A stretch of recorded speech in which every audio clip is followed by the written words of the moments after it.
হাদিসের হাবিল কাবিলের কিচ্ছা ঘটনা বলেছিলাম যে তারা দুই ভাইয়ের মধ্যে আকলিমাকে বিবাহ করার জন্য আল্লাহ তাআলা তাদেরকে কুরবানি করার কথা বলেছিলেন।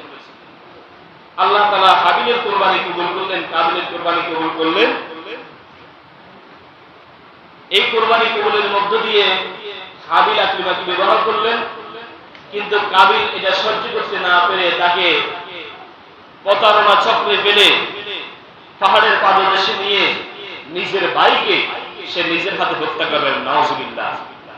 আল্লাহ তাআলা বললেন হাবিল কাবিলকে হত্যা করার মাধ্যমে কিয়ামত পর্যন্ত গোটা মানবতাকে হত্যা করেছে। নাউজুবিল্লাহ।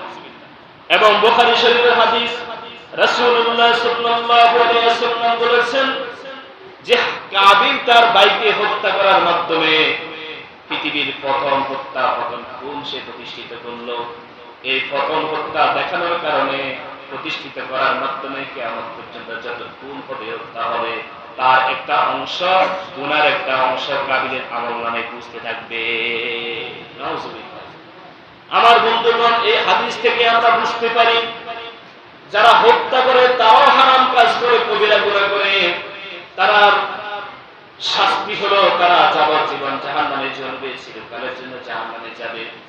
ঠিক তেমনি ভাবে যারা হত্যা করার জন্য উৎসাহিত করে, যারা হত্যা করার জন্য ইন্ধন দেয়, যারা হত্যা করার জন্য হুকুম দেয়, যারা গুন্ডা ভাড়া করে, তাদের একই শাস্তি আল্লাহ তাআলা কালেমার মসজিদের মধ্যে বললেন, তাদেরকেও আল্লাহ তাআলা চিরস্থায়ী জাহান্নাম দিয়ে দিবে।